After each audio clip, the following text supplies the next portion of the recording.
but you know, check.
I started. So I Sorry, we figured- were on mute to all those in Zoom land. I unmuted. Oh. So Command had just launched and then I started. So I figured if KW has faith in me, I need to have faith in KW. So we're learning together. My favorite part is the mass email because instead of signing up for a separate constant contact or something like that, it's all right there and it's already got it. All you have to do is enter who you want to send it to and it puts their names and everything. Another great thing is I like that in Command, your information is not shared. Whereas if you do go into constant contact now, all of your spheres information is shared in the company. So I do like that it's private. Protects. Yeah, to protect it. All right. Samantha? I use Command. I have used other CRMs. I used to pay for a system called Perfect Storm. I've tested out Follow Up Boss and a few others over the years. And when I started, it was just eEdge. And like a year or two after I started, they're like, oh, we're going to down the road. And I always had faith in it, but I like did these other things. And I will tell you, everything that I had done before didn't have as much functionality and features as Command has. And even though Command, like you said, it's getting better and better and they're adding more and more things, even what I was paying versus what we're getting here, to me, there was no comparison. Like Command was it, and the fact that it then transitions to documents and to, submitting everything for compliance. And to me, it's just much more seamless than trying to do everything in an outside system. And then you're basically doing double work because it's going to have to go into Command anyway. Right. Right. What's your favorite part? I like the smart plans as well. That was the first thing I did. I loaded everybody in. They all started getting on monthly neighborhood nurtures, and I put myself on that. And then it was fun to see sort of even the evolution of the monthly nurture emails as they got better and better, because you put yourself on them, and the format got better, and the way they got sent was better. So it's exciting. Awesome. So in my other life, I don't have Command. And I can tell you that what you guys have at your fingertips is really amazing. And the fact that, my other company, I have 8,000 clients, customers in my database, and we don't even have a usable interactive CRM system. So when I look at what you guys have at your fingertips, I'm like, holy crap, this is like game changer stuff. For my assistant team leader role, I treat agents just like you guys treat your clients, and I use Command at a very high level. And my favorite thing about it are the tags. Like I love that I can, segregate my database. I of course segregate it a little bit different than you guys do, but I love that I can search on tags. I love being able to tag each individual person.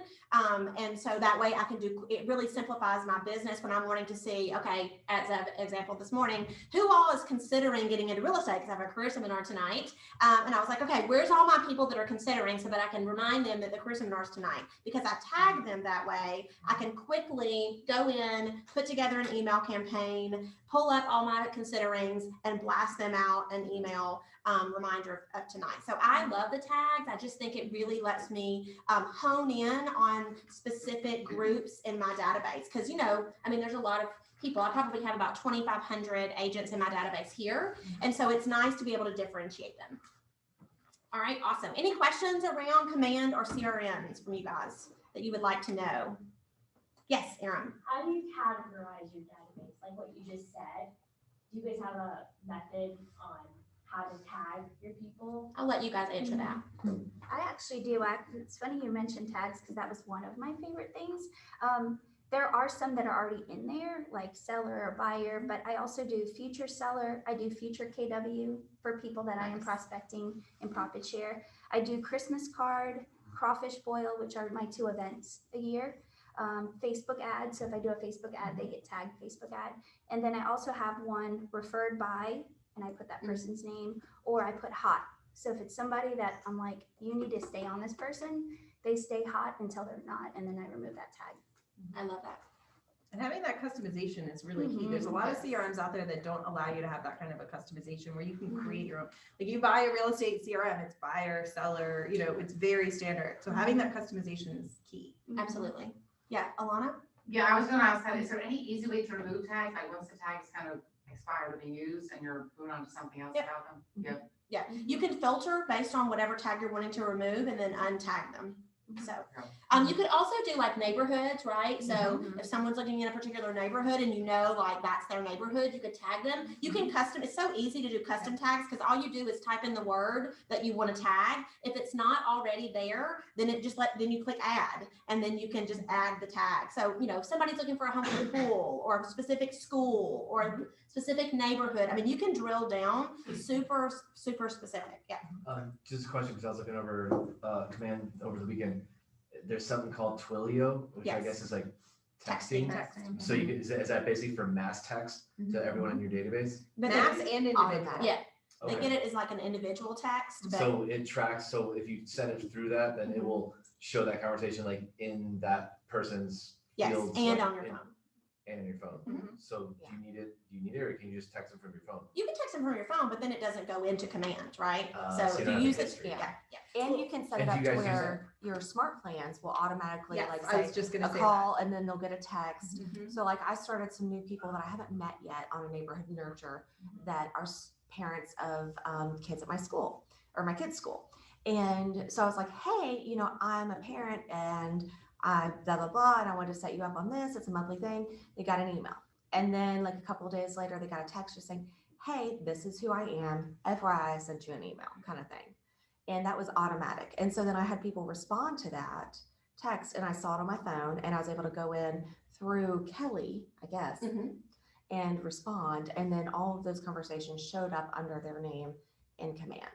Gotcha. So, yeah. Okay, so you use it to any other, if you guys use I it? don't right now. You can connect it, you connect Twilio, your Twilio account, through your command settings, so it's super easy to do. And that way, yeah, I like that it gets tracked back into because I'm a note fanatic when it comes to noting what I say to people. We talk to a lot of people, and if I don't write down what we talked about, I have no idea. So, yes. In Jersey, I was using it. I haven't run Facebook ads down here yet, but I was running Facebook ads a lot through Command up in New Jersey, and I would set up smart plans, and there would be based on, like, if they responded to me, they would be on a specific smart plan where it would send a specific text at a certain time. And then if they didn't respond, then after a certain amount of time, another text went out and another text until they responded.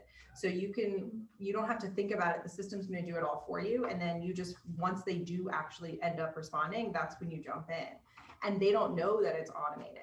They think it's you because you set it all up. And a lot of it, what's up, set up in there is doesn't sound like a computer doing it, and you can set up your own stuff too and customize it. Okay.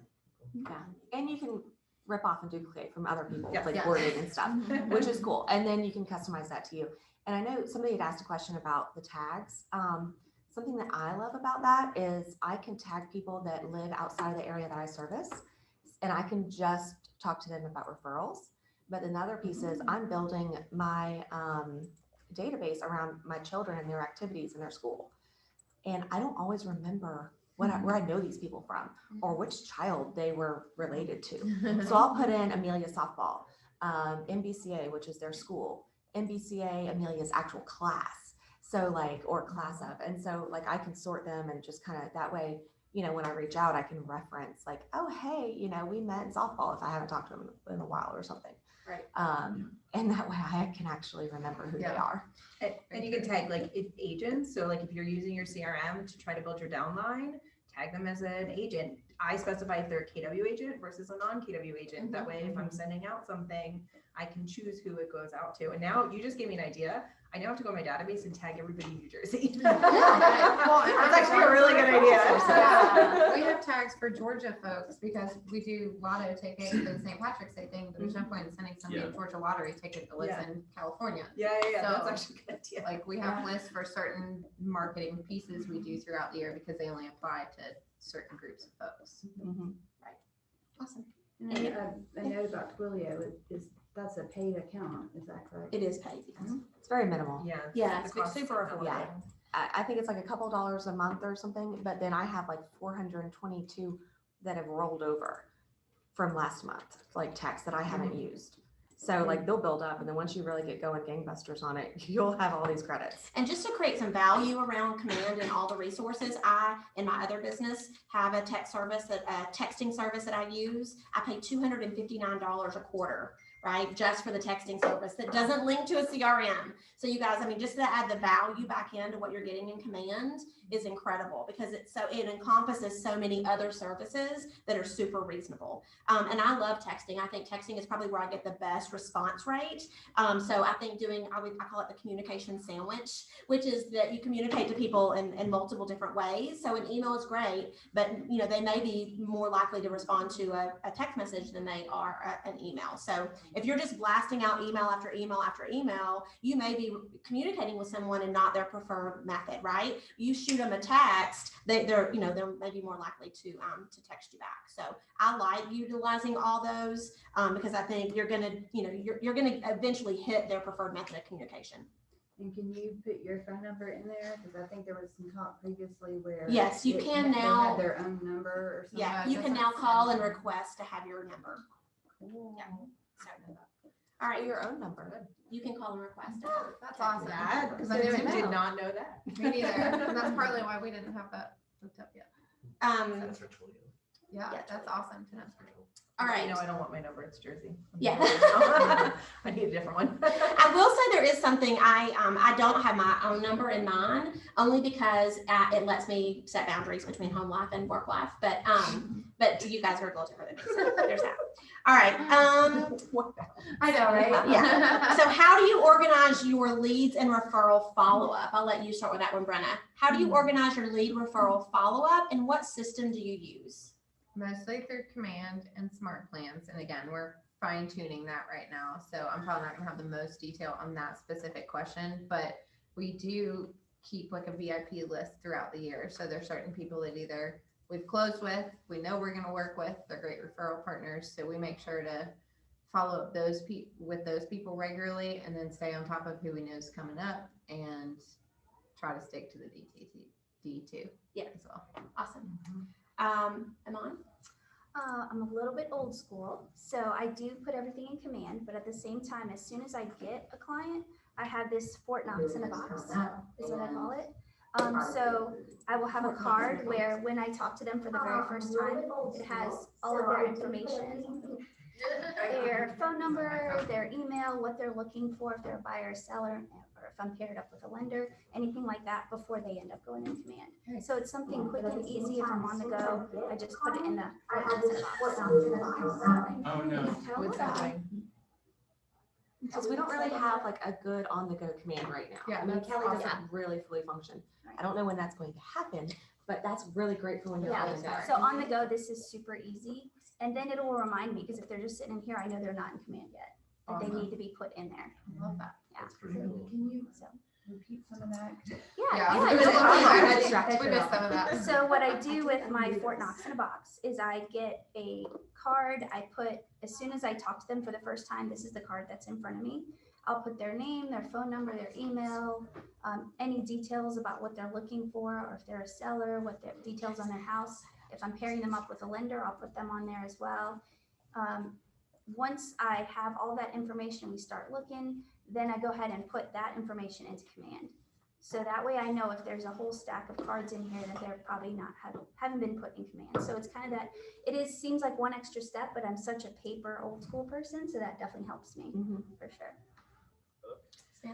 I use tasks in Command. So aside from the smart plans, like you can even set up like home anniversary smart plans. It'll remind you to call them on their home anniversary and that kind of thing. And that's great. But I use the task function. So if I want to reach out to somebody for a specific thing, like I know they have a kid that's graduating or something like that, I set myself up a task and then Kelly gives me an alert on my phone. You have 4 tasks due today or 1 task, late or whatever. And then I log in and I look exactly what I have to do for that day. It helps keep my brain free of everything else that's going on, but able to stay in touch with my sphere or my referrals, my partners, anything like that. So the tasks for me are big in Command.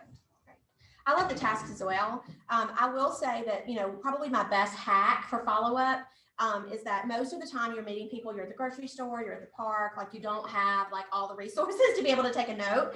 But I always have my phone. So when I'm sharing my electronic business card, and I'll say, is it okay if I just text you my electronic business card? When I save their number, I use the finger cross emoji in their name. So that, so when I go in and type in their name, I just use the little finger cross emoji. And that way, the next time I'm sitting at my desk, which, I do follow-up Fridays, I go back and pull everybody in my contacts that has the finger cross emoji. So I know that they're not in Command or that I haven't added them into my CRM system, because most of the time we're all out and about and busy and I don't always have a pen and a piece of paper. But if I'm sending them my electronic business card, I have their number and then I want to save them. But I can't always go back through my 75 text messages. So if I just save them with a little finger cross emoji, then you can search for that. And that kind of lets me know when I sit down at my desk who I need to get entered into my system. That's cool. That's a great Yeah. Emojis. You can search on emojis. I never knew you could search by emoji. You can search by emoji. Yeah, I just use the finger I'm cross. It's learning like, so I hope we much. do business together. But you could use a house or something. There's just too many houses, and I got really confused about that. There's like some with trees and some with not trees. Yeah. So I just started doing the finger cross. Like I hope we get together. So all right, Ms. Holly, what is your referral lead follow up? I mean, Command, and then I take notes. I end up like taking them in notes. And so like when I'm talking to somebody, I'm just taking the notes in notes, and like I texted you the other day. Yeah. And so then I have to remember to go back and find that note. So I like that. So I put his name in, you know, in the contacts, but I put his information, all the other stuff in Right. notes. So that's kind of, and then I just scroll through my notes and add that into Command and, you know, Smart Plan or, but I don't use tasks really, but I love the tasks. yeah. I'm the Well, task queen. And I was gonna say too, when you get off the phone with somebody, your Sphere, a referral, somebody you met through, whatever it is, you should be putting the notes in Command, and you should already at that moment decide the next time you're going to touch base with them. So as soon as you're done putting the notes in, set yourself up with the task of when you're reaching out to them again, so that it's already done for you. Don't, oh, I gotta do it later, whatever. Do it then so that you have it. Even if it's in your phone and you're doing it later, when you're entering it in Command, set yourself up the task then. Yeah.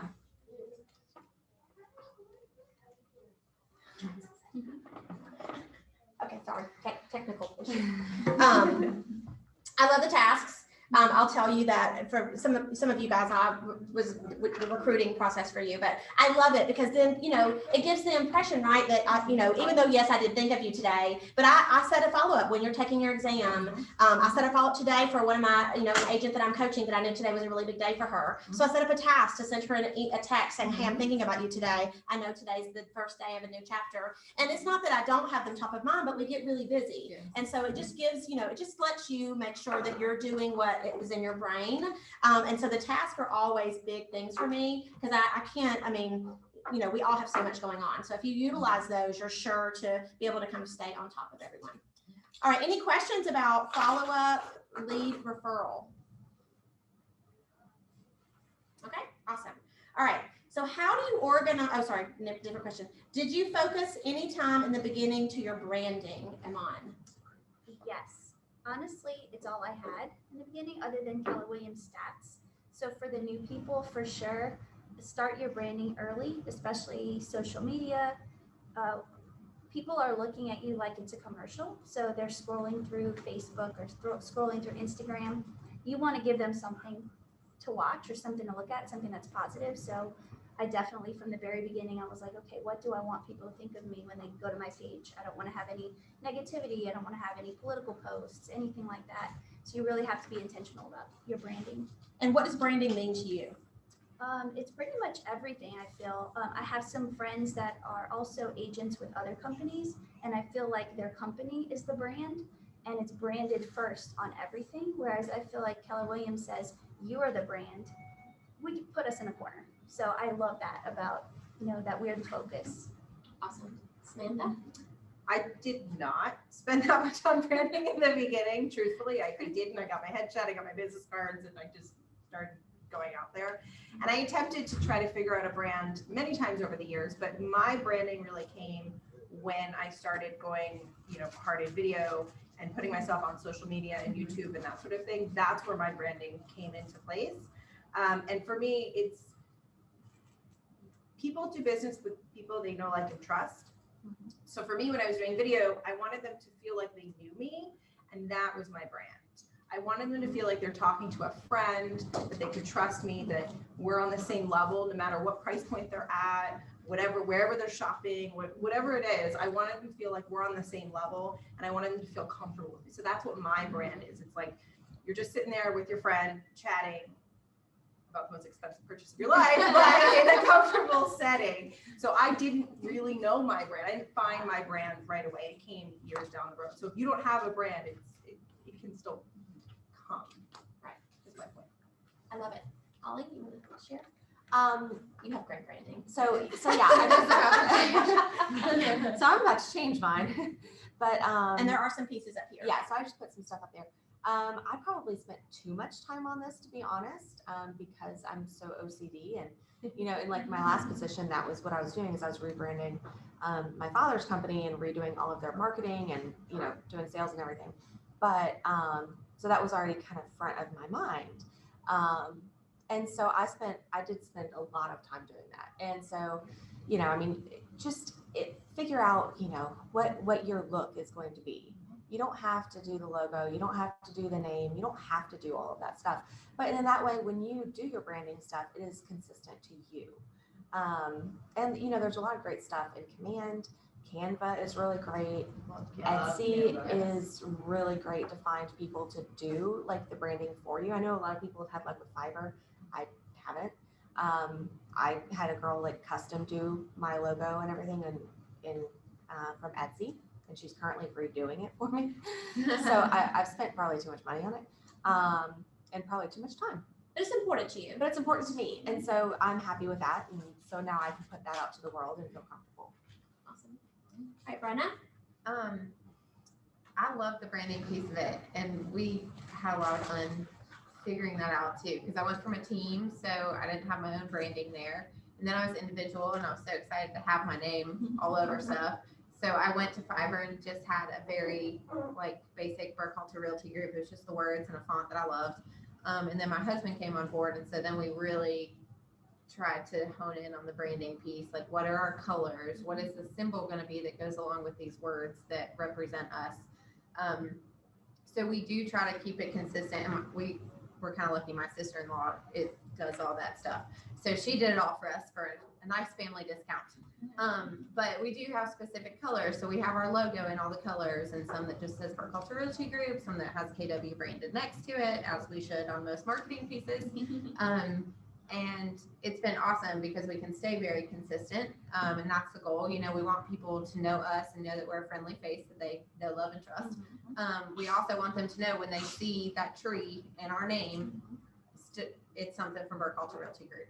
So you'll see in some of the stuff that I'll pass out. Some of this is before we rebranded, and some is more current, but we do, since adding our tree logo in specific colors, try to keep it very consistent so that people know when they see that it's us.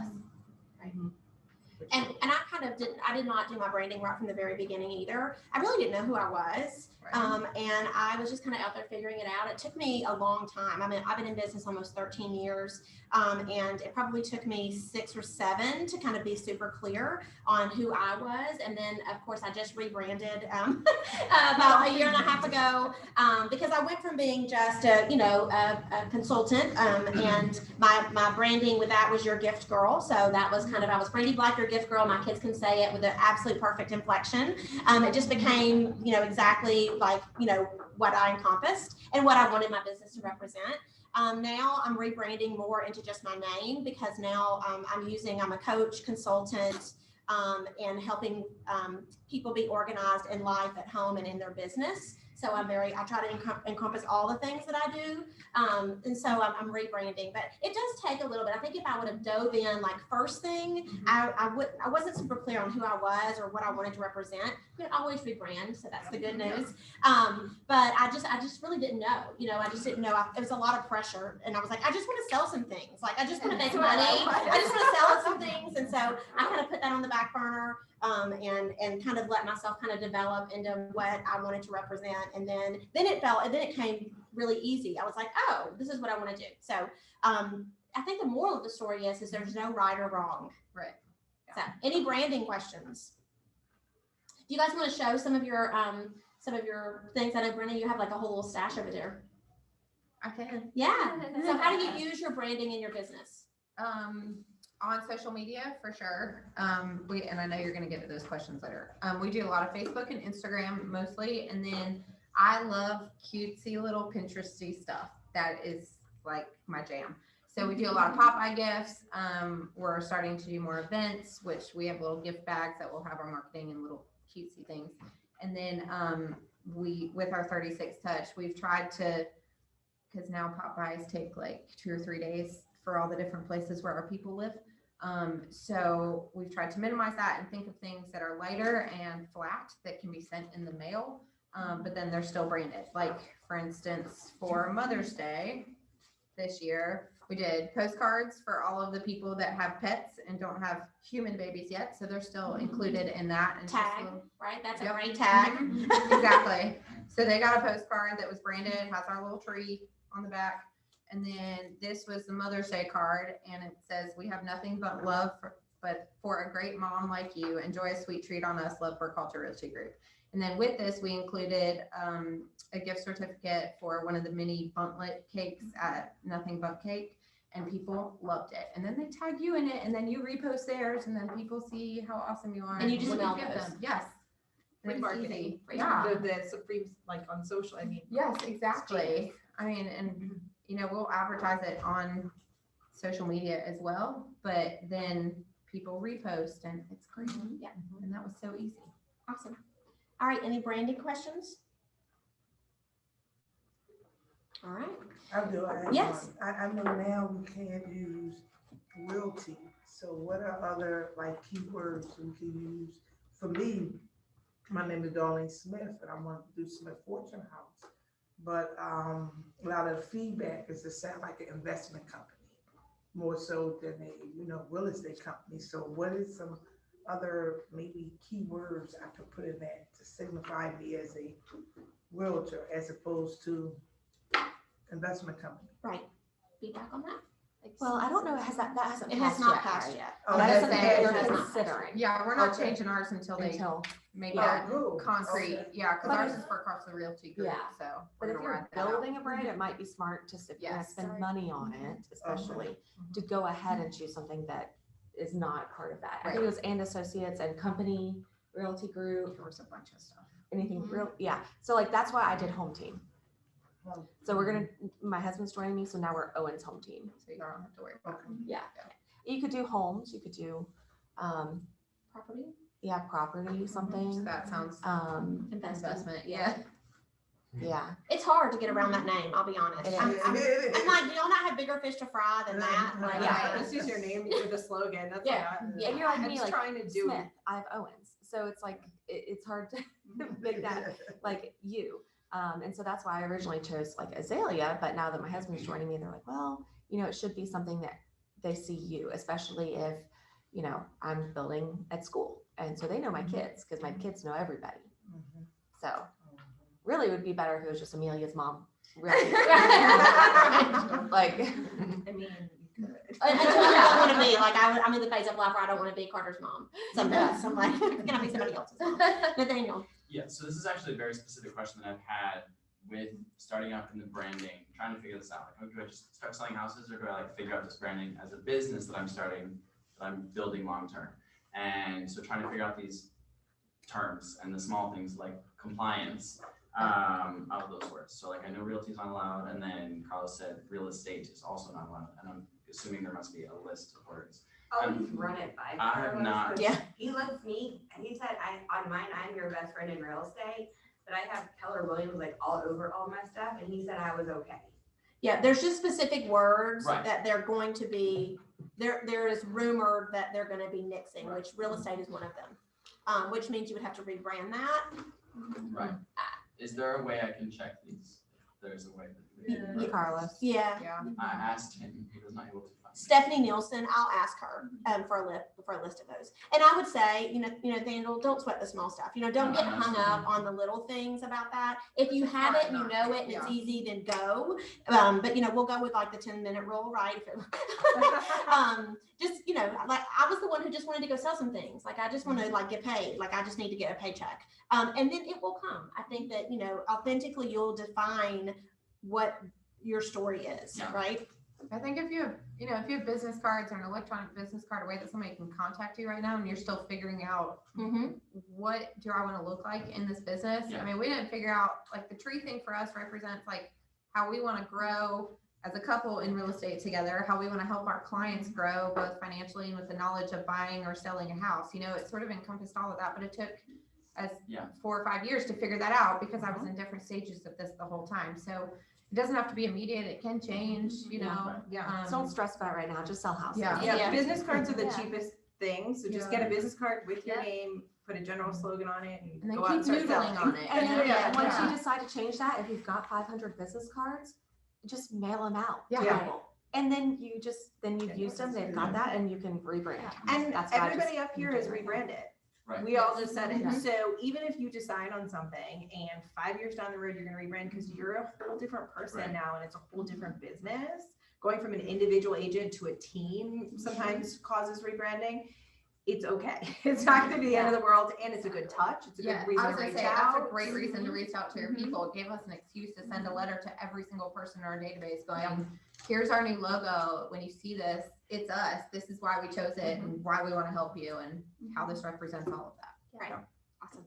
Any other Talk questions? over hands so much. Yes, I love it. I do the same thing. I'm Italian. All right, Samantha. Like this sometimes. What does your marketing calendar look like, Samantha? For example, how much of your database do you call monthly? What do you talk about? Do you send them a mailer, an email? What do they look like? And how big is your database? So there's a lot of questions. That was a lot. So what does your marketing calendar look like? So, well, mine's sort of in transition. Realistically, it's in transition because I have nobody in my database from down here. Actually, no, that's all. I have 4 friends down here, so they're gonna go in my database. So I don't call people nearly as much, but like I mentioned, I do video. So I have a YouTube channel and I post on there a video every single Monday. So what happens is when I post that video, it goes out to my entire database. Whether you're an agent, a non-agent, a past client, it goes out to everybody. And then if I do other specific videos, like if it's a buyer specific video or a seller specific video, then that gets sent just to those people in my database. So that's kind of how I do it. Now, everybody gets touched on their birthday, everybody gets touched on their home anniversary, and then through my tasks and that sort of thing. So I do a 36, I'm not great at it, but I do a 36 touch. There's pieces of it we're not as good at. Yeah. This is the fun stuff for me. Yeah, the events and stuff I'm not great at, but I do the texting and I do the calling and I do, like I said, I'm big. I went all in on video in 2019 and that's how I do everything. So I don't know if I answered the question correctly. Yep. Oh, I think I have about 2,500 people in my database. Okay, awesome. So on average, your videos, like what do they consist of? Are they all real estate related? No, I've done business highlights. I do marketing updates. I'll chunk down, like I just did a video last week, like what is a seller's market for people that don't know what a seller's market is. And if I feel like there's a section of my database that's getting too many videos that maybe they don't want, like if they're a past client, maybe they don't care what a seller's market is or whatever. So some videos I will choose to only send to specific groups. And then sometimes if they haven't gotten a video from me in a couple weeks, I'll put 3 or 4 on one email and send it out to them. People love video and they're more likely to consume the video and click on it than anything else. So how long do you keep it? What do you Like the length of the video usually? Well, it's on YouTube, so it's out there forever. No, but how Yeah, long? how long is it? is- 2 how long minutes? Oh, Okay. it depends. Great question. Yeah, it depends. So when I started, they were only like 1 or 2 minutes because I didn't know how to edit or anything like that. I've done longer ones. I've done 15-minute videos. It really just depends on the topic and what I'm talking about and whether or not I think I can keep somebody's attention for that long, and how important it is to what's going on. So you do the video and you post it on YouTube and then you also send it out to your database? Yep. And I do Facebook Lives. So everybody on my Facebook, I used to do a market update, Facebook Live every single Friday. So people that are on my social media would see me pop up every single Friday, whether they watched or not. They saw that I was on top of the market every single Friday. So different things like that. Yeah, what I love about Facebook Live is that they receive a notification. So if they've liked your page, they're gonna get a notification in their little bell that says that you've gone live, right? And so that's just planting that another seed in their brain that you are a realtor. The other thing is too, depending on your follow-up strategy and where your comfort level is, I use video sometimes to do a touch base with somebody that maybe I don't want to get on the phone. Do we all have those clients that like, you get on the phone, it's an hour and a half conversation, and you're like, I just Love them, can't but do don't it. have time today. Right. That's where I use video. If it's their birthday, they get a birthday video from me. And even like updating clients throughout the transaction, if it's like, oh, I just don't have 2 hours to talk to this person. Hey, here's a video. This is the next steps. This is what I need from you. Sometimes it saves you a lot of time. And you can record videos like for, all right, now the offer's accepted, this is your next step, that sort of thing. And you can send those out. They can be like pre-recorded videos, not client specific. And you can send them out and it saves you sometimes from answering a lot of questions. Yes, that's awesome. I like that. I like that. Anyone else have a marketing calendar? Oh, question. Yeah. So like you said, pre-recorded video, you can do that, which would be great. How do you have the time to do video? To, I mean, when you wake up in the morning, are you looking at your email or is it giving you an alert saying that John Smith's birthday is today? Yeah, my And then command, you yes, just go command from gives there? me a task. Like they've already been set up in my command for a task Good. for things. So I'll get like a task alert, like somebody's home anniversary. They do get an email from me or whatever, Yeah. but then I usually follow it up with a quick video. So here's the one thing I want to just throw it out there when it comes to video, because this was my drunk monkey talking to me before I started video. I had to have, my hair had to be perfect, my makeup had to be perfect, lighting had to be perfect. I had to say all the right things. Like who has that kind of time? Get over it. They don't care. They don't think your hair is messy. They don't think, oh my God, she does not have mascara on. I have sent video, I presented offers for my clients in gym clothes in a video to an agent and got the offer accepted. Like, it doesn't matter. I have my phone. I didn't have anything fancier. Like, I started with my phone. I had a $10 tripod in front of me, in front of the computer. Eventually I got a fancier ring light and I would just turn it on and just record. And I've sent many videos where I'm stumbling in my words, and it doesn't matter because you come across as a human being. They don't care. Nobody's thinking that. Nobody's thinking, oh my God, she needs to lose this extra 10 pounds. Like, that was why I didn't start YouTube the year before, you know? So it's like, you just get over it. You're going to be hardest on yourself. Yes. Just get over it because the results way outweigh, what you've got in your head. Yeah, if it's too scripted, it doesn't Yeah. come across as like authentic and Mhm. real. It just sounds like it's too like rehearsed. Yeah, I just presented an offer for myself. So my husband and I are shopping for a house. And I'm so used to the way my script is when I present that even in my own, like presenting my own offer, I was like, so here's my client's, not my client's offer, my offer on the house, so, and it doesn't matter. It doesn't matter. They're not going to remember it. What they are going to remember is you're the only person that sent them a video on their birthday. And if you are gonna really worry about that stuff, don't watch the video before you send it. Yeah. And once it's on Facebook Live, don't watch it again. Yeah, That's what I don't. do. I just post it because I know otherwise, like, I would Agreed. worry way too much and have to like redo it 35 times. Yeah. Oh, so And funny so- story, my first Facebook Live. So I thought I was all clever, right? I printed out all the stats for my market because I was doing like quick stats, like average days on market, average price point, blah, blah, blah. And I printed them all out and I was going to hold them up. I thought it was genius. And then I held it up and I saw my It was reflection and it was backwards.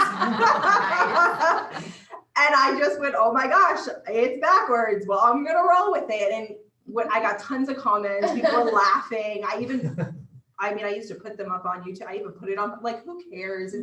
I'm a human being. It is what it is, So yeah, don't watch it back. My OCD is nutty about that too, and my husband's always like, just put it out there. It's better that you put it out there than for it to be perfect. And I want everything to be perfect, and it's just better. Just do it. And Yeah, everybody I here, still wrestle with that. everybody here, like, I always screw this up, but you can give like two groups of people, make 5 perfect bowls, make 500 bowls, and who comes out with the perfect bowl? The people that did the 500. So the more you do something, the more comfortable you are, the more natural it comes. I watch some of these videos I cringe at myself. I'm like, oh my gosh. We all do. It's so hard to hear. Yeah. Talk. But I still get business from those videos Yeah. because it's still important information. Because at the end of the day, if you're providing value, it doesn't matter. So you get more business from your videos than sending out email? Oh, yeah. Well, and my videos are in my email. So And I think the stats show that people are like much more likely to click on videos and to engage with them, whether it's Facebook Live or just a video you post on Facebook or one that you email out. They will click on that because otherwise they're going to click on TikTok or something else anyway, because they're just Instagram. consuming videos all the they're time. going to be on YouTube and they're just going to scroll to the next video. Yeah, and I can't remember the stat I shared at something. It was like 800 million videos are watched on Facebook daily. Megacam. Yeah. Megacam. Like unreal. Mhm. Like the amount of videos are unreal, right? Do you still send out note cards too? When you're using video and other technology? Do you still go back to the traditional? way of, Yeah. Love snail mail. It's Absolutely, better than getting too. bills from the mail. Nobody So I gets send- written mail Yeah. anymore. Yeah. Yeah. we send There's something money. about a handwritten note card that I think will always be timeless. Mhm. All right. Marketing calendar. Anyone have a marketing calendar? So how do you guys manage your marketing? Do you have a day of the week that you do it? Do you have a 12-month marketing strategy? How do you stay on top of your marketing? So I time block it. So for 1 week at a time, I already know what posts I'm going to make on Facebook. What if I'm going to do a Facebook Live, if I'm going to do something about the market, or if I'm going to invite to a career seminar. I already know what times a day I'm going to post those things, what days of the week. So I'm already have it planned out. I also have Paper Girl over here. Welcome to the technology. I call it my Keller Williams playbook, and I have every month with everybody's like their birthday, the house they bought, That's what I do. everything like that. And so then I'm like, oh my gosh, their birthday is next month. Okay, I'm already getting ready for that too. Or if I planned an event, what went right, what went wrong, and it's all in there. So I can just look back at my playbook and say, okay, coach, that did not work. What are we trying next time? So don't be afraid to jump in. I did want to say, as far as birthdays, messaging people on Facebook, even do it on purpose a day late, because they're so inundated with messages on the same day. The next day, they're going to have time to talk to you. So send them a little video, have your name tag on, or have a Keller Williams hat or a t-shirt, something, and say, oh, I just wanted to take time out of my day, wish you a happy birthday, hope it's awesome. But then starting that conversation, maybe even the next day, just saying, oh my gosh, I can't believe I missed your birthday. Happy birthday, hope it was great, just catching up with that. And then they have time to respond to you the next day, start that conversation. And also, on the flip side of that, done it the day before, to be Yes. like, we want to be the first person to wish you a happy Yes, birthday. that's And they're like, awesome. Yeah, which is cool. that is awesome. All right. How many of you still call your database? Yeah. Everybody's hand better Yeah, go up. DTD2, Yeah. right? It's so easy, I feel like. I love just knowing what my letters are, and it does take away call bias. I feel like I just call you because you're next on my list, right? And then I have a fear of people falling through the cracks. So I've always been fearful of people feeling like I don't care or that I've forgotten about them. And so I love the DTD2 because I feel like it's just a system, and you just follow it every single week. So, all right, what do you talk about? So when you're calling your clients, what are you talking about? We, in our marketing calendar, because I didn't really answer that question, but they covered a lot of it. But we do try to plan for that month, like what we're going to talk about. Like if there's a specific reason related to summer, if we have an event coming up, like we know generally what our topic is going to be for that month. So that helps with the calls too. What are you talking about now?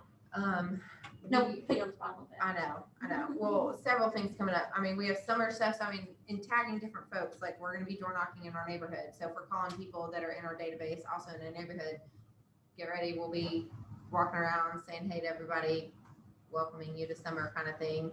And then, what do we have coming up? In June, there'll be Father's Day stuff.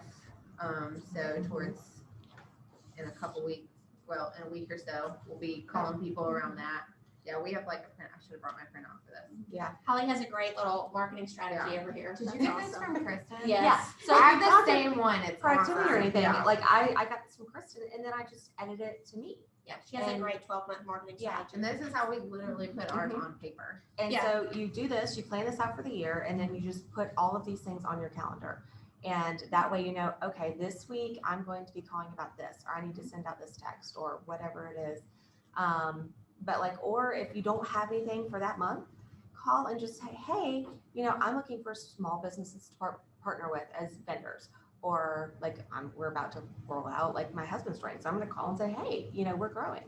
So there's always something that you can find, and you can always just fall back on like the vendor thing or something like that. I mean, y'all, it's summer. So this is like the first full week of kids being out of school. So, sharing community events, where the free movies are, what's going on in the community that you can bring value to. I always I always want to give something. And so, thinking about, okay, what can I call you today that would be of value to you? So with summer coming up, I feel like there's so many great things that you could share, as well as like the vendor, like, are you doing any home repairs? We have a great vendor list. I would love to, be able to help you with anything that you guys have going on. So, I mean, I always just try to come from what can I give them in my conversation today that will be of value. All right.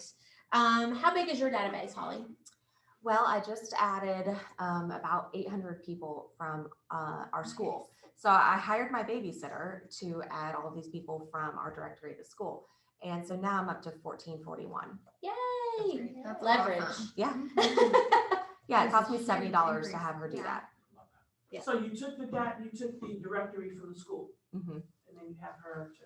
Yes, which I have to be careful about. I'm hoping Yeah. I won't get in trouble for that. They haven't My said kid's it. not in school yet, so I don't Yeah. know. I don't know. Okay. So they're in a private school, and so I've also looked up all of the several other people's houses, and like we're the poor people, like we're seriously like way below everybody else.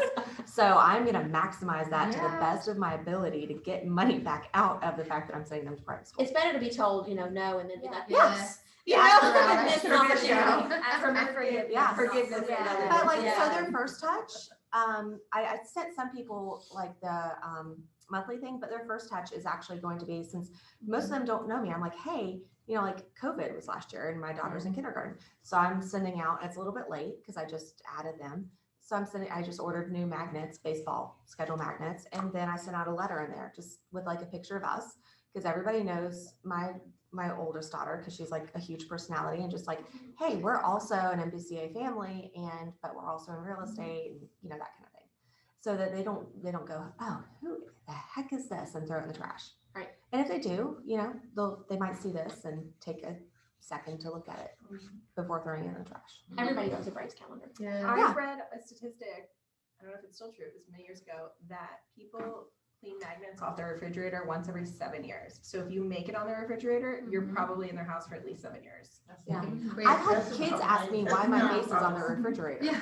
Right. Yeah. We had a client that we worked with towards the end of 2020 called me, and I worked with him when I first got started, and he still had that magnet on his refrigerator, and I still had the same phone number, so he called me and said, hey, I'm ready to sell and buy a new one. So I mean, that dry erase board that was on his refrigerator was awesome, and we send out football schedules every year. And the football schedules are on sale right now.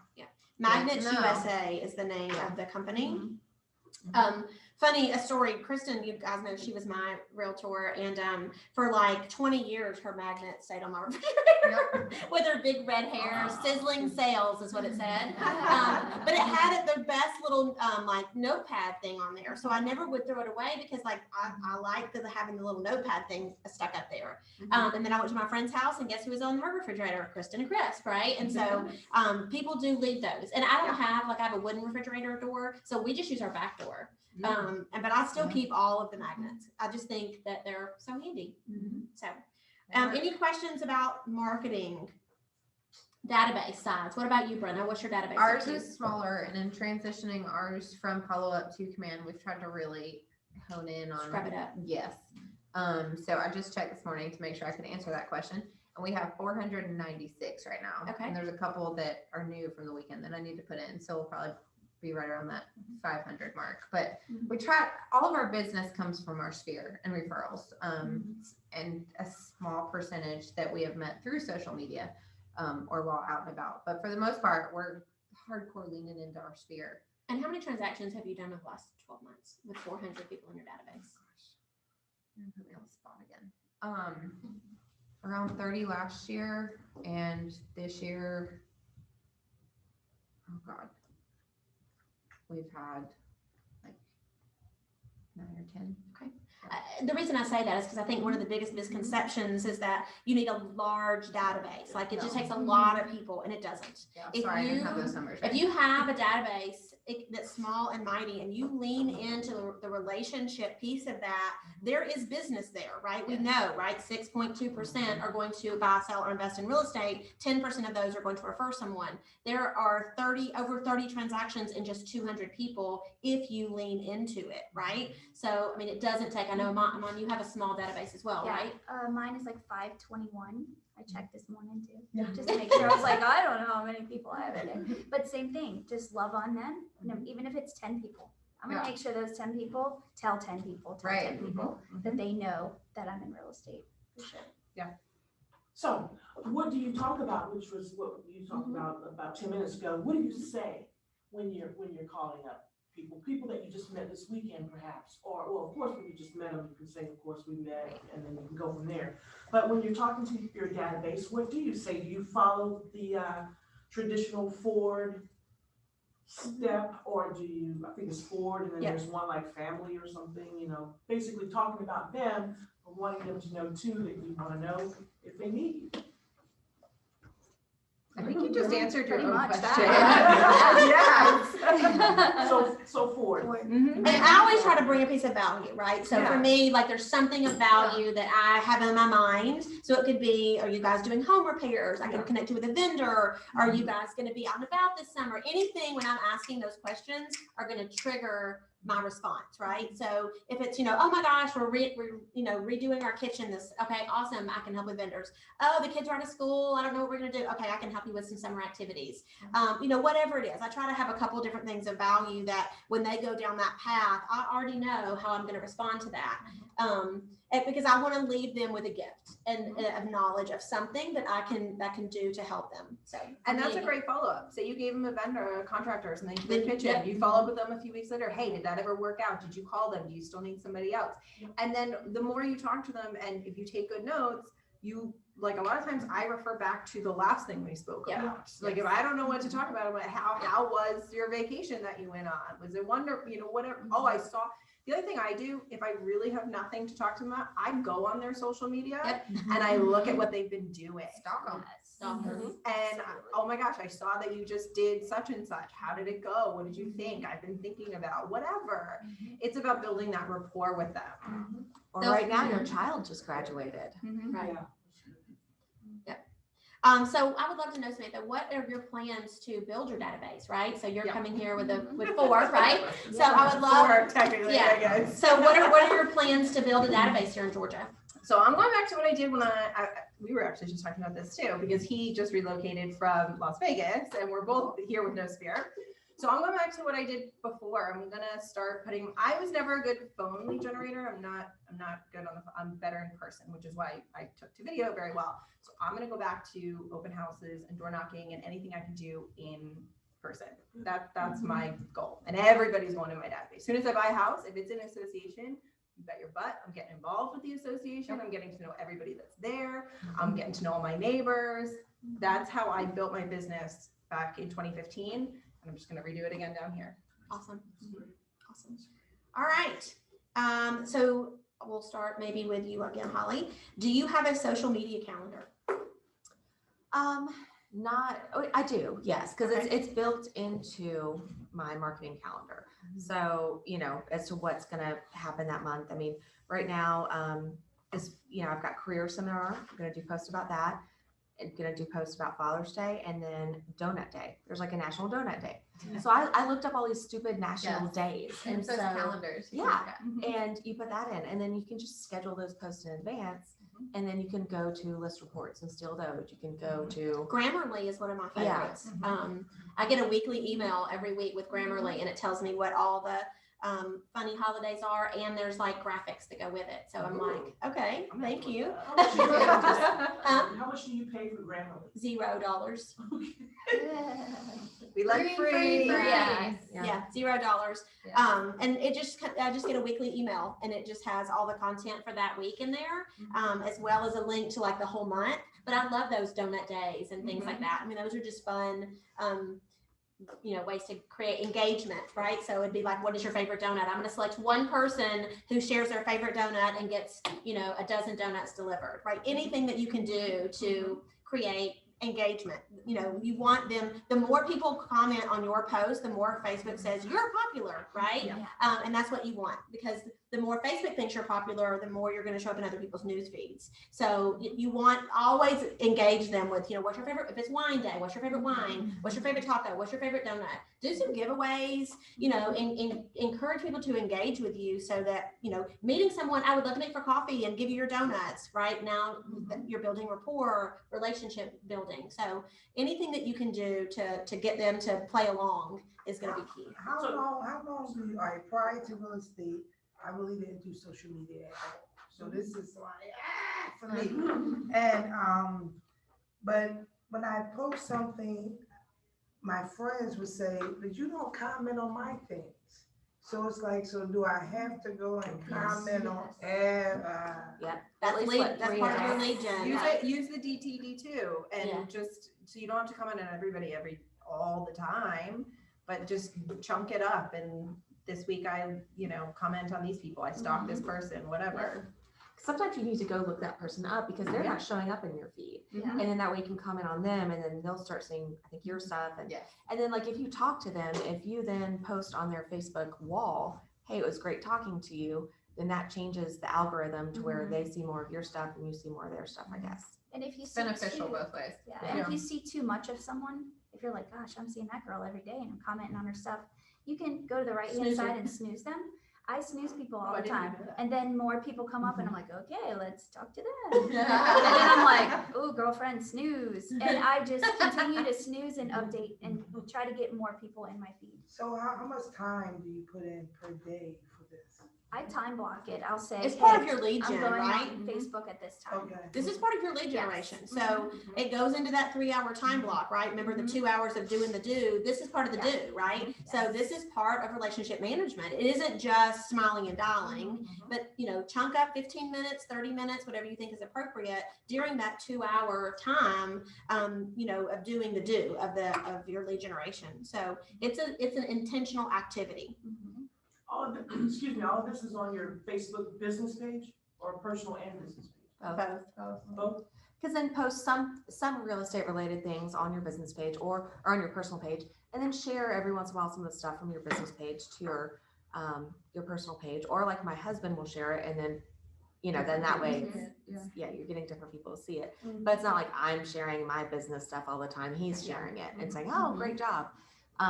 So yeah. And I think that I've always been 80-20 rule, right? 80% of my personal page is personal, 20% is business. And for me personally, my formula is when my professional life meets my personal life, it's postable, right? So that's post worthy. So, I think I've said this 1,000 times, but I don't like cooking. So if I was at a house and they had a beautiful kitchen and I loved cooking and I was showing a property and they had a great kitchen, I could say, oh my gosh, dream kitchen, showing property today in Roswell, blah, blah, blah, blah, blah, right? Personal, professional, post. Or for me, it would be like a beautiful pool backyard, like dream backyard. I can totally see myself, blah, blah, post. Okay. Closing day. If your passion is helping people find their dream home, post. But if I was to, post something that was unauthentic to me, people are like, oh, she's being salesy. So when your personal life meets your profession, when those collide, for me, that's always postable. So, that's kind of the formula that I use just so that I'm not throwing up real estate all over everyone.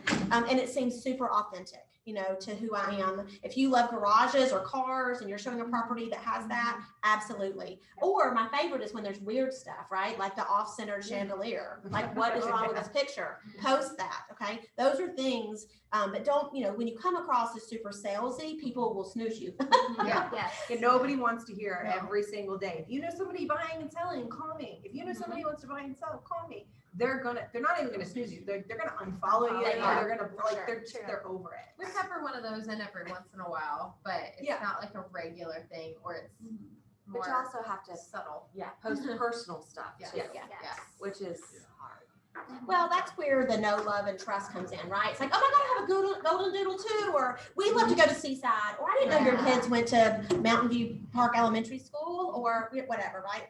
That's where people start building rapport by seeing the things that you're doing. They're like, oh my gosh, I've been dying to try that restaurant, or whatever. So it's important to keep it super balanced, but you do want to throw in the professional piece of it. But it's a subtle, right? It's just a subtle, hey, showing property today in Roswell, and this pool blew me away, right?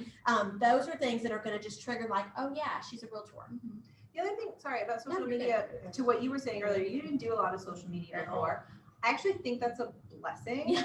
So before I got into real estate, I had already been on Facebook for 10 years. And I had 10 years of very embarrassing stuff on Facebook that I don't really ever want clients or potential clients to see. I only friend people on Facebook, a client, after we've closed. Because the other thing is, if I'm working with them as a client and I happen to take something personal for the weekend and I'm posting it on Facebook, I don't want a client to be like, why are you doing this instead of working for me? So I don't put clients on my personal Facebook until we close, but use that as an advantage. So like I didn't have an Instagram account. I had like 3 posts on it for years. And then I really started it just, when I did real estate. So my Instagram is both personal and real estate, but that's a whole different thing than my Facebook because I have all that history. Like I have college stuff on my Facebook. Yeah, I have to I'm make like, a lot of I stuff don't private. really want people to see that kind of stuff. So it's actually kind of a blessing in a way, right? You have a chance to sort of what is going to be your social media presence, what is that going to look like, and strategize around it. I guess it's hard because it would be easier for me if it was just real estate. Like if I could just post real estate stuff, it would be great. But for me to post my personal, my Then just have a family, business what I- page. Yeah, just do a business. Then just do a business page. And then you can, you can throw up real estate on a business page. Yeah, my business page, there's no personal on it. It's all business. You should also And my keep in Instagram is a mind- mix. Yeah, if you're posting business stuff on your personal page and you're friending people, like if you talk to Kristen Crisp, she will tell you to friend anybody and everybody that you could have ever met or could have somebody that And you then may you'll have scale known it down by could have 50%. met. Yeah. Do that. So you're putting yourself out there a lot. Like I'm putting pictures of my kids on there, so I'm very intentional about that. Yep. But then you have to be careful. Okay, now you're becoming a public figure. Mhm. So your political posts, your political views, like all that stuff, people are now consuming, and they will judge whether or not they want to work with you based on that. And another tip is make sure that your settings on Facebook, I have to approve every tag. So people are not allowed to tag me in a picture without me approving it. Number one, I'm a public figure, right? I have a business reputation. Number two, people will use my success to grow their business. And so the more successful you become, people will try to tag you in their post so that you show up on their news feed, and now they're in front of all your friends.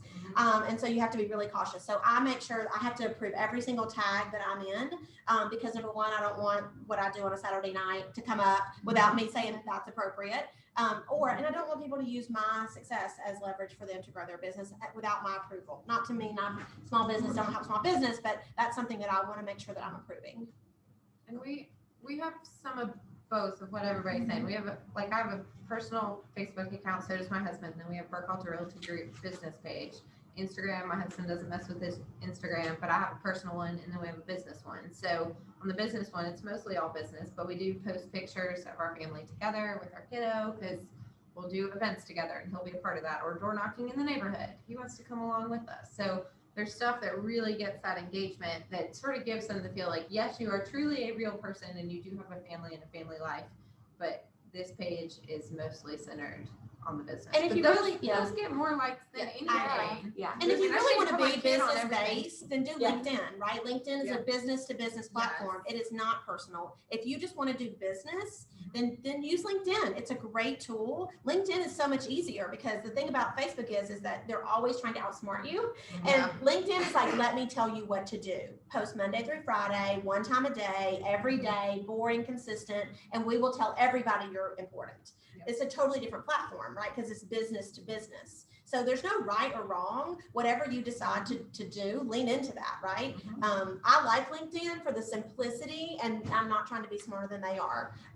So, I mean, utilize whatever feels the most comfortable for you. This I is have a hard great. time with LinkedIn. I'm sorry, I appreciate y'all ladies being here, because prior to coming, I said I didn't do it, but now I see, I started here 8-9 months ago with 4 people I knew in Georgia.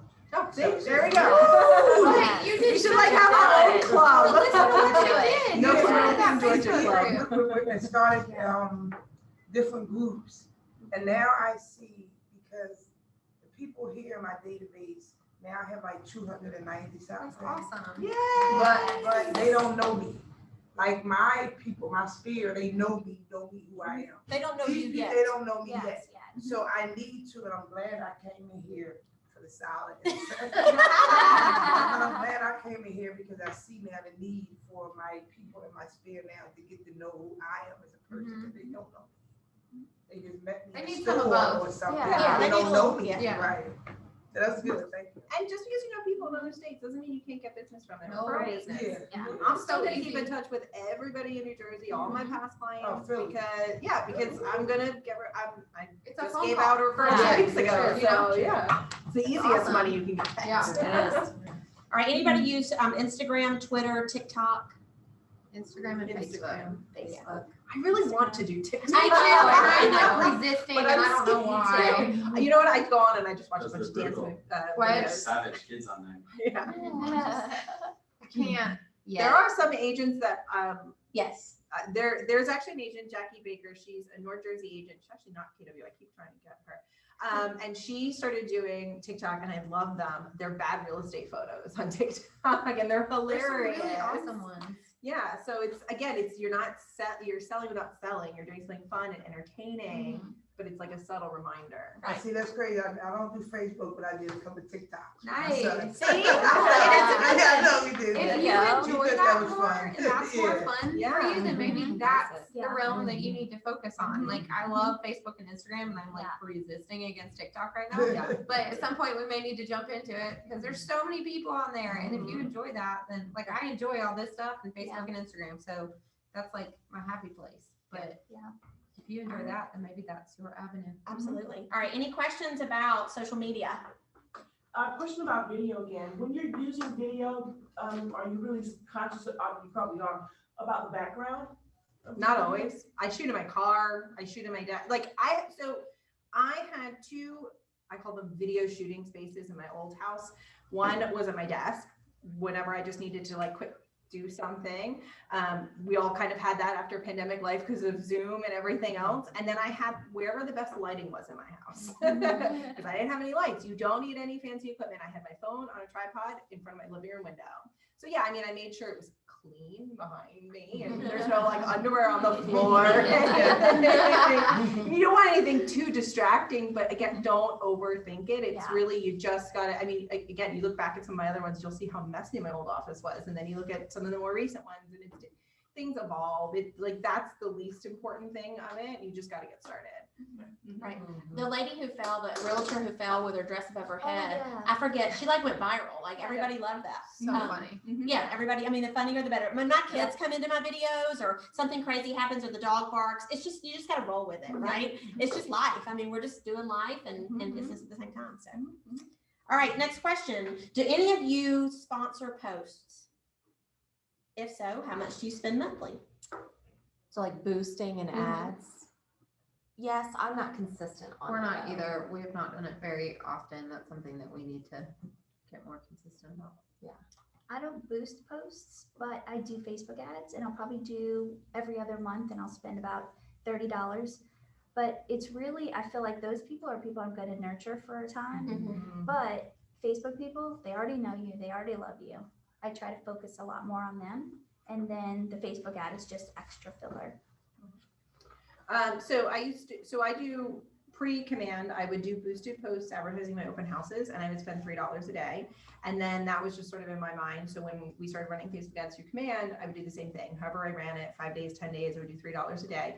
But the one thing you just totally hit upon that I want to talk about when you're doing those paid advertising is those leads that come in are typically 8 to 12 to 15 months out.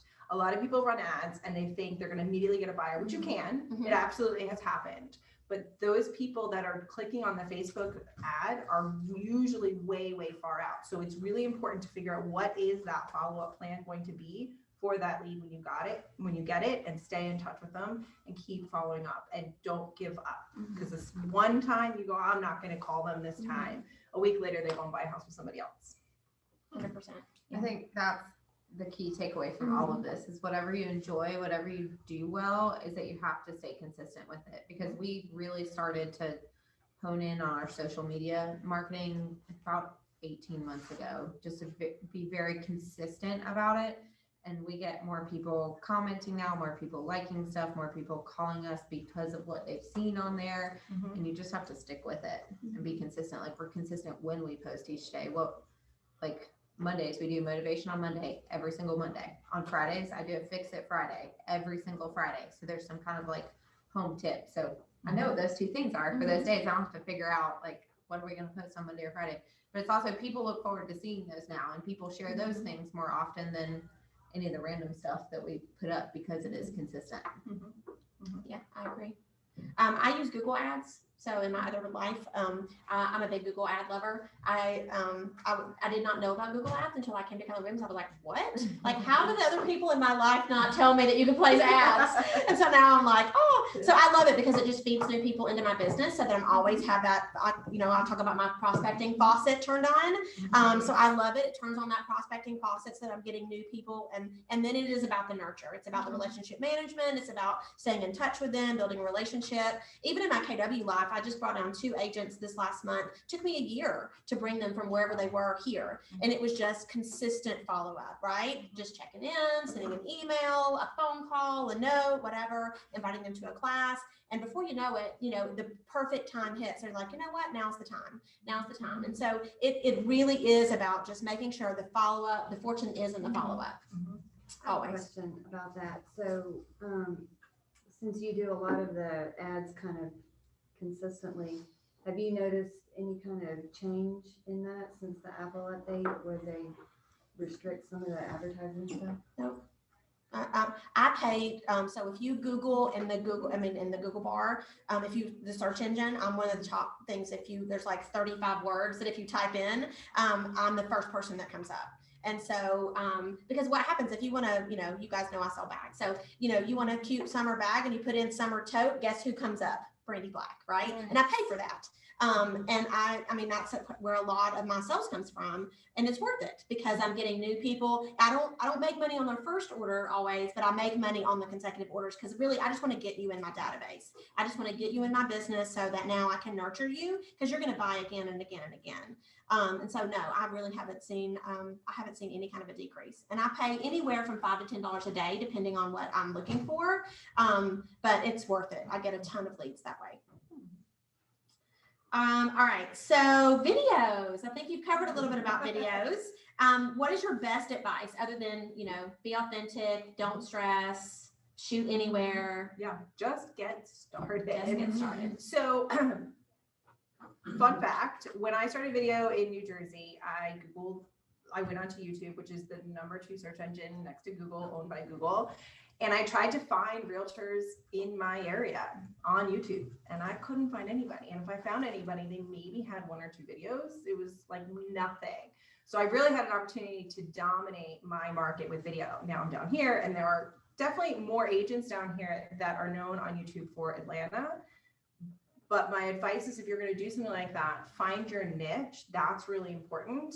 And run into it. So yeah, there's you can use Atlanta, but maybe you specialize in Marietta, maybe you specialize in Roswell or a specific, or a specific town or a specific neighborhood or whatever, and lean into that. Or a specific type of client, maybe you cater to seniors. We're talking about the senior care in the team meeting, whatever it is, find a niche and run with it and be consistent with it. And I look at video as digital farming. So, when you farm a neighborhood and it takes a long time, you're sending out postcards and you're door knocking and maybe you'll see business from a year or whatever. And it takes a while for people to figure out your name. Video is my digital farming. And the great thing about that is that it's there forever. It's not like a postcard that gets thrown in the trash. The video is there and it's there forever. It doesn't matter unless I take it down or whatever. So I look at it as digital farming. So it's what do you want your digital farming space to look like? Who are you trying to target? What do you want to put out there? What branding and message do you want to put out there? And just do it and do it consistently. I love that. And start a YouTube channel so that it's always there. Because if you're just emailing it or just texting it or even just posting it on Facebook, it'll get lost. Create a library. It's a great resource. Library. You know what? I did a video on that a couple weeks ago. Let me send that to you, right? It becomes a library that you can just shoot out there to people. That reminds me. So everybody on Facebook groups, like mom groups and school groups and different things, right? And you ever see in those groups and somebody's like, I'm going to sell my house. Who's a local realtor? And they get bombarded with 85 realtor messages. I don't do that. I'll pop on and say, here's my video on tips to sell your house. Not, I'm a realtor, use me, call me. I'm giving them value. Whether they call me or not, I don't know. But now, there's probably going to be more than one person that's going to click on that video in that post. So again, it's about what my brand is and its value and providing information. And I actually had, some people were like, why are you giving away all this free advice? And I'm like, because there's value in it. At the end, you're the professional. They're still going to call you.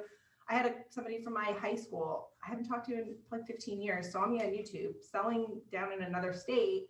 He called me and we were talking and he said that exact, why are you giving away all this free advice? How to sell your home, how to do this, how to do that. And I said, because at the end of the day, they're going to take value in it. And very little people actually take the action that I'm saying in these videos. Most of the time they just call me. Yeah. And the big thing with video, if you're gonna do YouTube, first of all, I have a coach around it. Like I didn't just figure this all out on my own. I'm not some like genius. I hired a coach. I'm a part of a coaching program for my YouTube channel and video in general.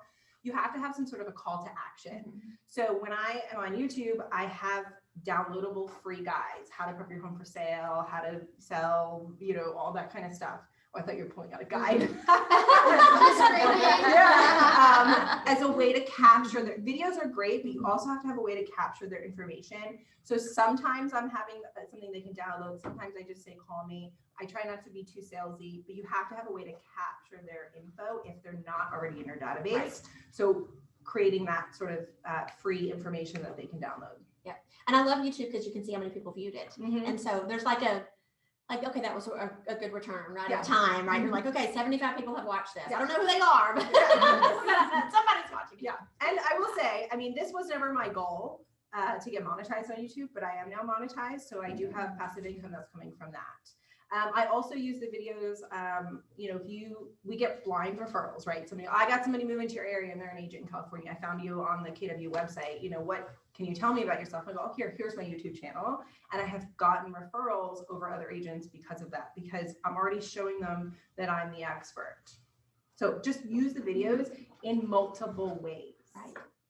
I love So that. when you have downloadable content, do you have it kind of attached to the video or like in the notes part of your video description? Yeah, so in the description, I'll say like click the link, and I use a bit.ly link, but it sends them to, I use a website called landing pages, lead pages.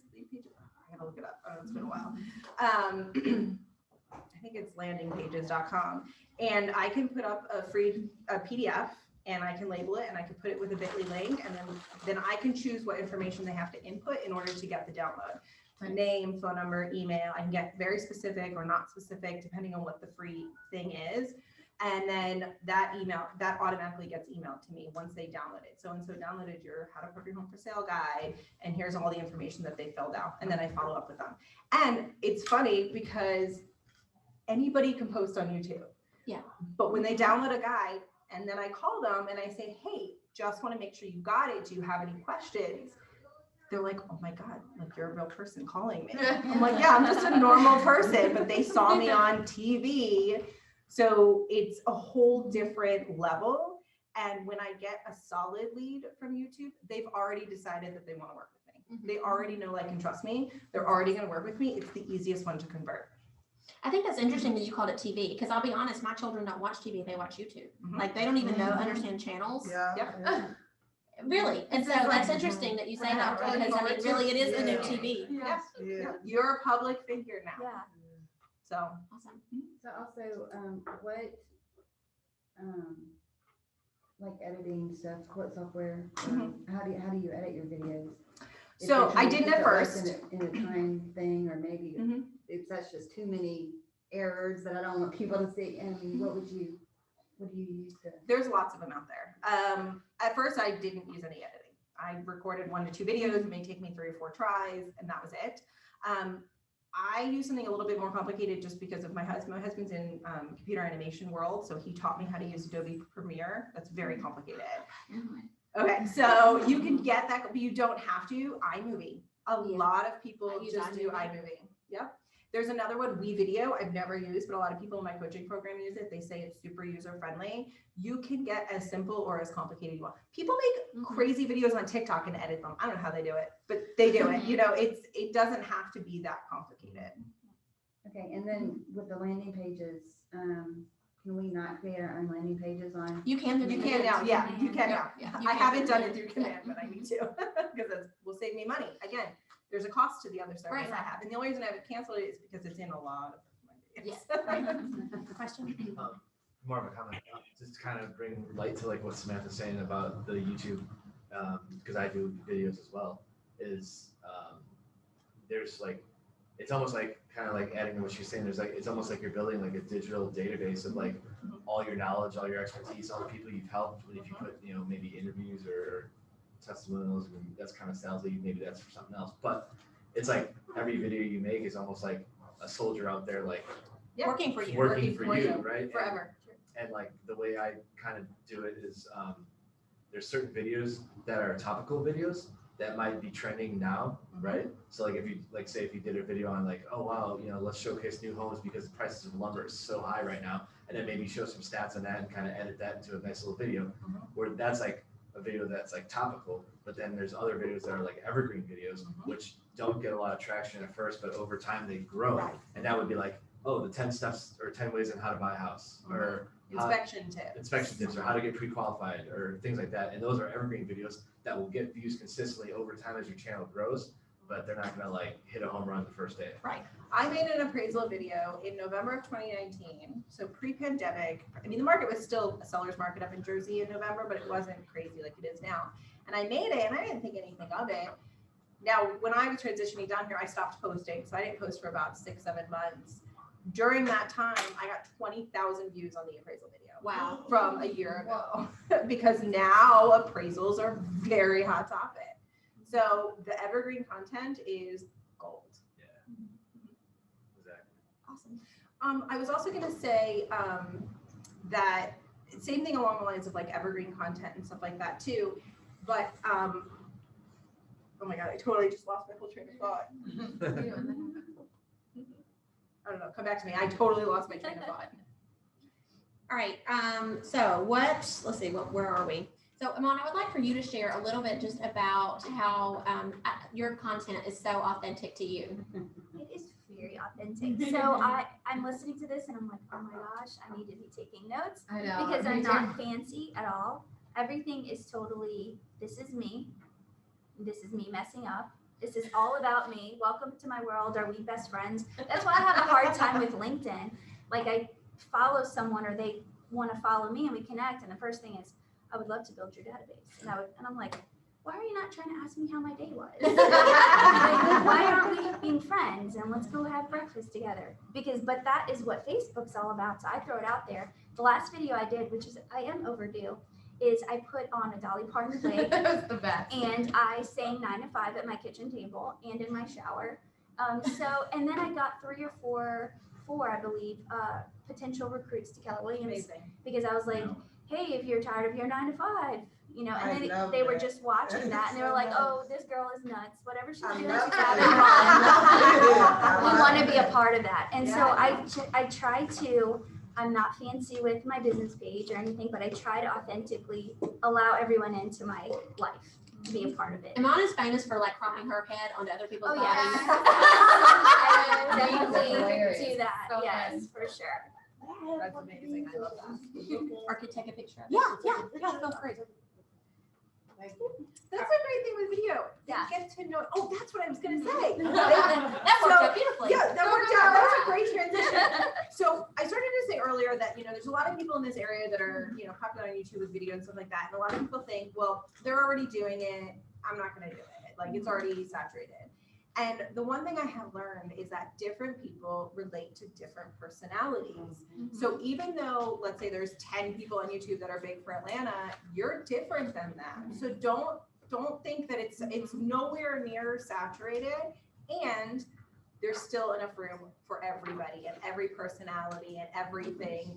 The quirky people, the non-quirky people, the statistic. If you're a numbers person and you like working with clients that are numbers, then that's gonna come across in your videos. And you find that the people and the leads that you get from video content, you're gonna enjoy working with them because they're gonna relate to you. Like people, yeah. Yeah, for sure. Yeah, what's the name of your channel? My name, Okay. it's just my name, Samantha Perlman. You can go find it and subscribe. But there are people that do by their group, like if you're a team and you have a team channel, at 100 subscribers, you can get a custom URL. So whatever you're using, use that. A friend of mine who's also in real estate, her channel is Moving to Marietta, and she has built a great business. I'm luring her into Keller Williams world. But She probably was one of the people I was like searching on before I came down. I tried to get her to come today, but she's on vacation. But anyways, Moving to Marietta is her channel, and so she started it just what am I trying to say? Chronicalizing. There's a word. Anyways, her move to Marietta from I think she was in Decatur, Columbus, or somewhere, and she was moving to Marietta. But now it's really her real estate channel, and so she utilizes that. And I mean, it is her #1 prospecting faucet. So I mean, don't underestimate the power of credible content. So you may know Ken Posick in Florida. So he's a big agent in Celebration, Orlando, Florida, and he has a YouTube channel. And he sold $20 million worth of homes last year, and the biggest part of his business came from YouTube. I don't remember the exact statistic. Ken Pozek, it's Pozek. He is a big team, and he now has like a camera crew following him, so it's very fancy. I don't have any of that, and you don't need that to get started. But he's also a great example, again, of how the biggest chunk of his business comes from his YouTube channel. Right. Any final thoughts? I think Cullen needs his own YouTube channel. My 2-year-old. He's a hot mess. All right. Any other questions about marketing, database, how to tie it all together?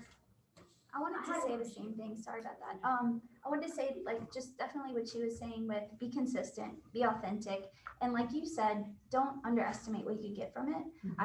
Because I saw the questions in advance, I was like, how many did I get from Facebook? Oh yeah. I looked it up, and I had 9 closings just from the content I posted on Facebook, people reaching out to me. Yeah. And then I got 2 listings from someone I was trying to recruit to KW that didn't join, but she called me and she's like, hey, can you sell my aunt's house? Oh yeah, and she has some land she wants to sell, and she wants this too. And That's amazing. so all just from connecting with people through social media. Right.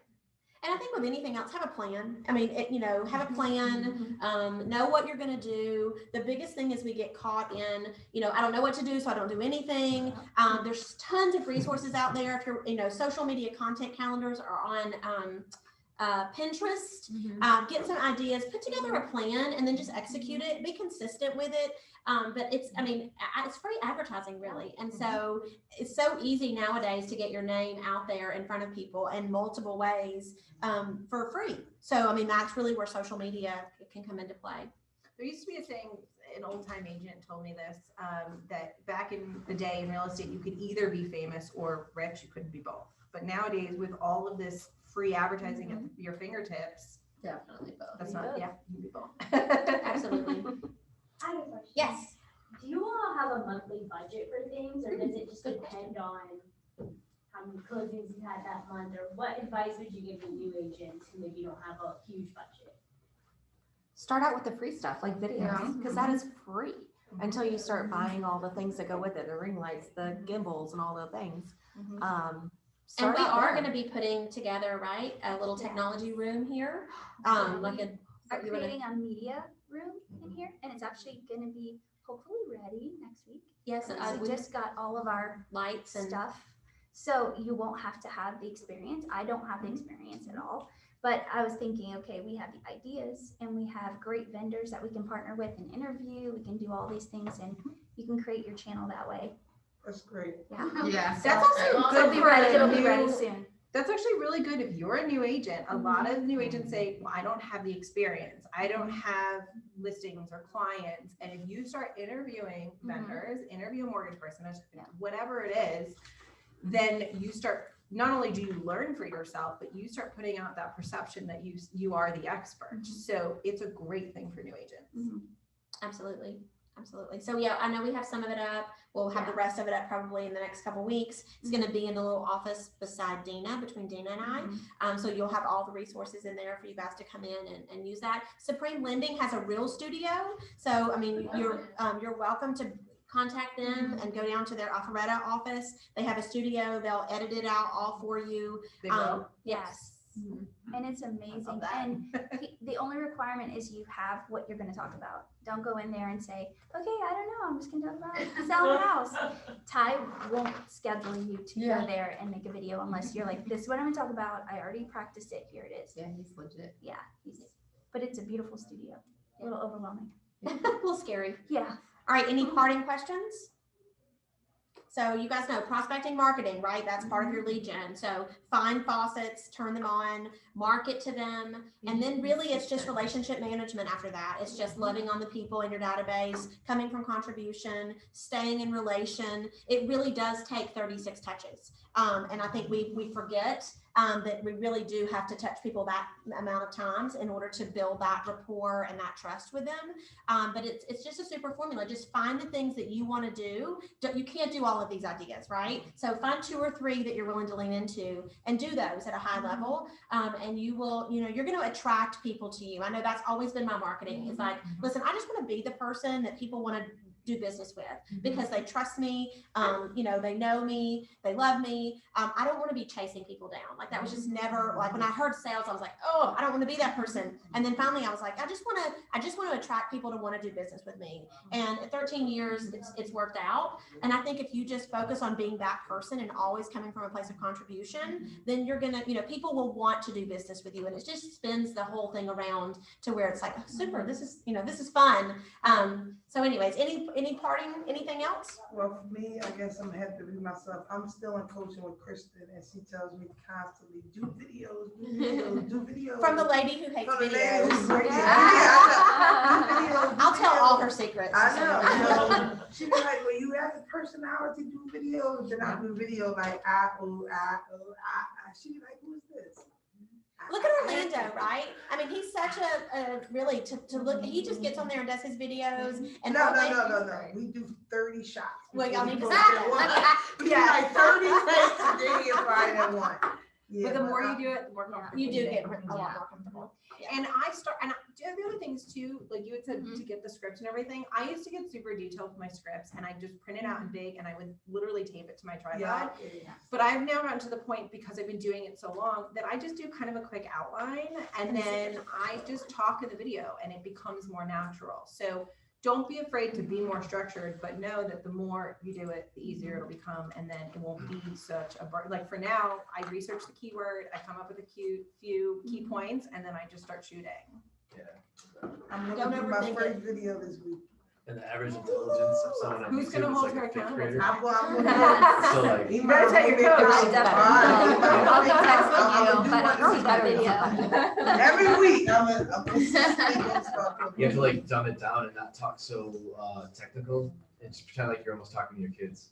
Like pretend they're on the other side of the camera and just be like, because just because we're in the industry, we know what all this stuff is, right? But someone who's not, if you over talk them or talk over their head, they're gonna lose interest. They're gonna click on the next video. So you have to dumb down your content, and But not. it may sound silly to you, but like literally pretend like you're talking to like a 5 or 6 year old kid and be like, so this is a mortgage.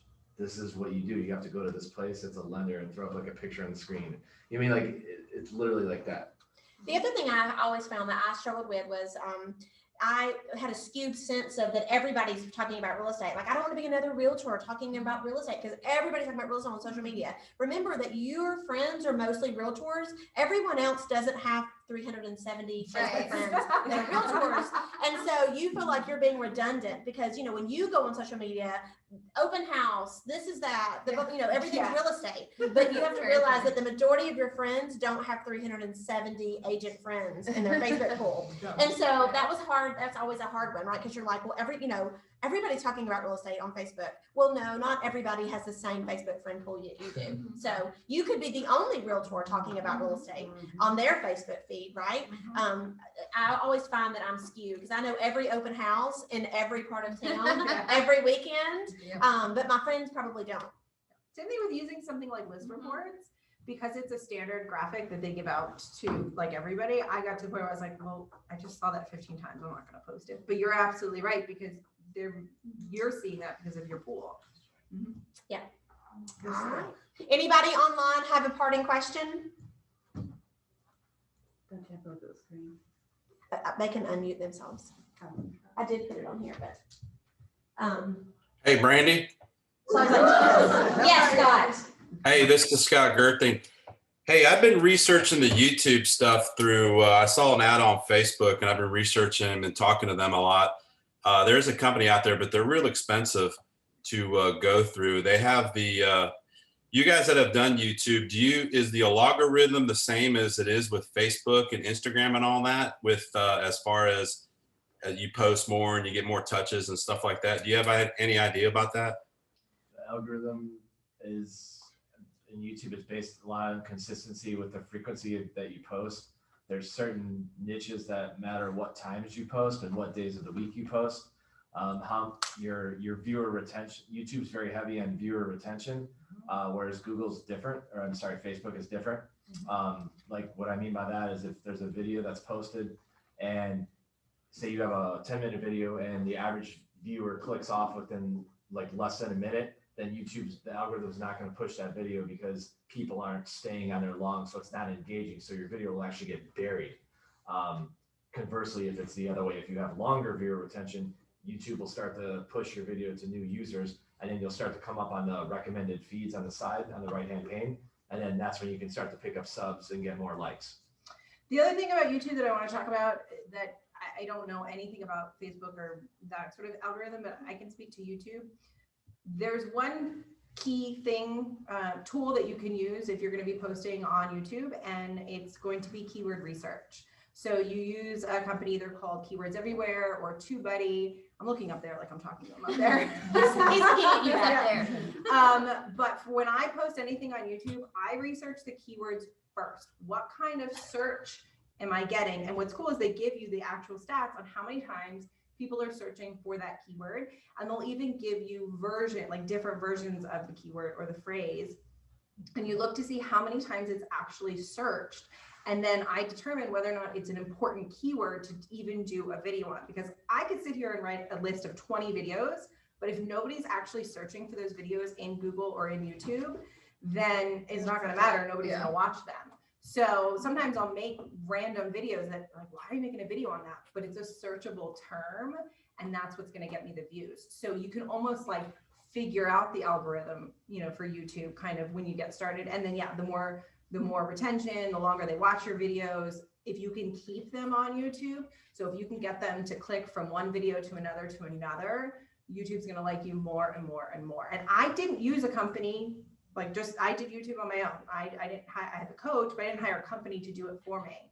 I did it myself, and I've been able to grow it that way. So you don't have to necessarily hire a company to do that. Yeah, this company was really expensive when I talked to them, and that was kind of the big turnoff with it. It seemed like it was a good thing. It was something that I think is untapped, the YouTube market itself, untapped. How many videos a month do you guys usually do? They were recommending when I talked to them, like no more than 6.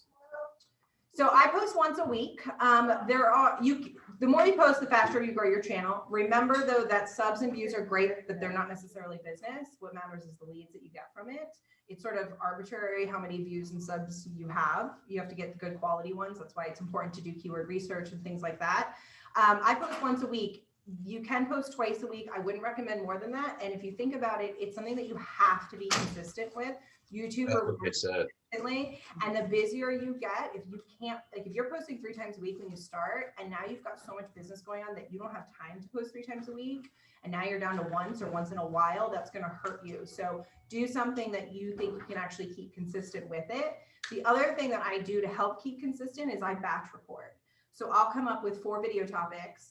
I'll do my hair and makeup that day. I'll put on an outfit and I'll record 4 videos in one day and then just edit 1 a week. Now I've got a month's worth of my videos ready to go, and it took me a day.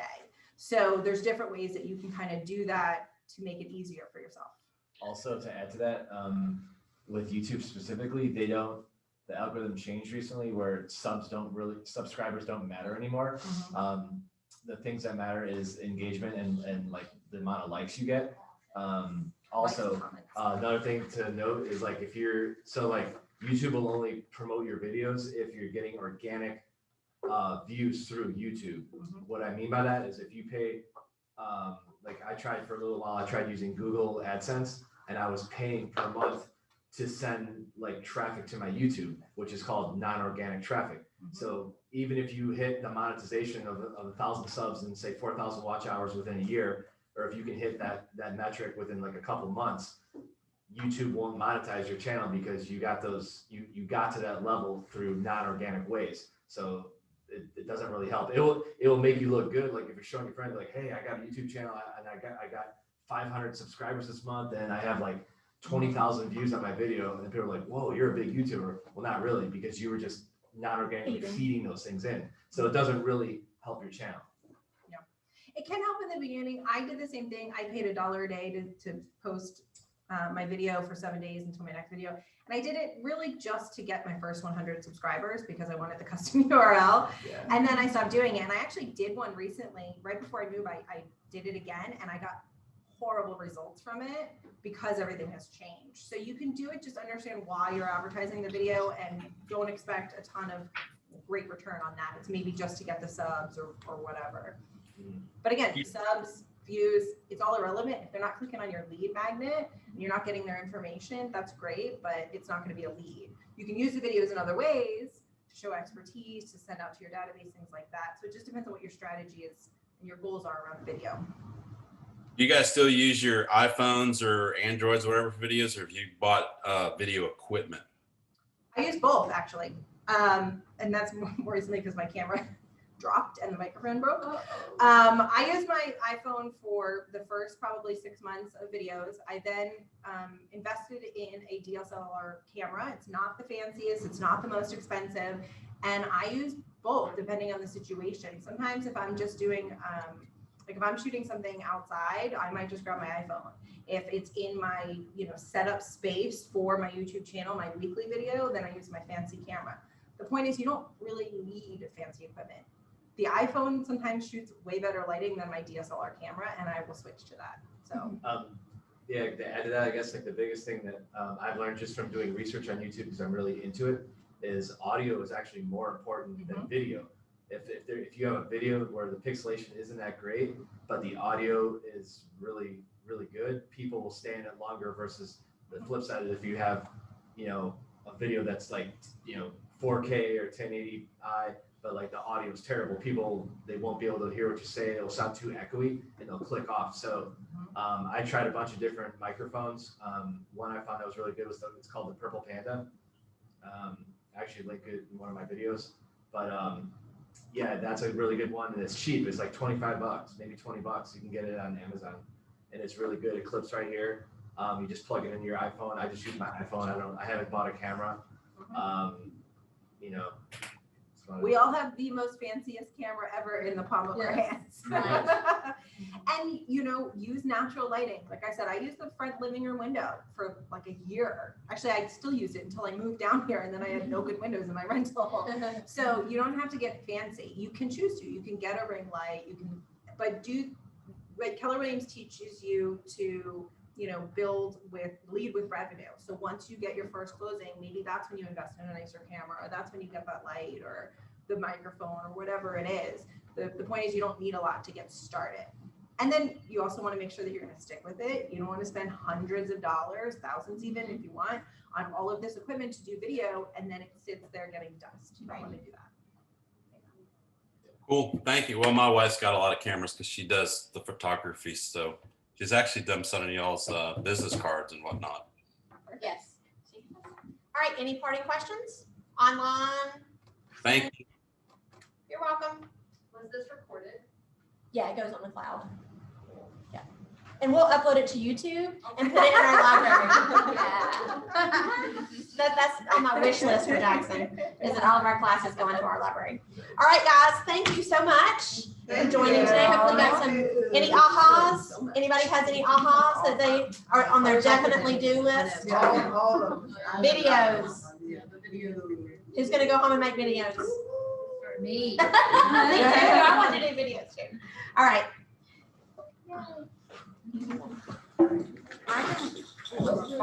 Holly has some marketing material at the front if you want to.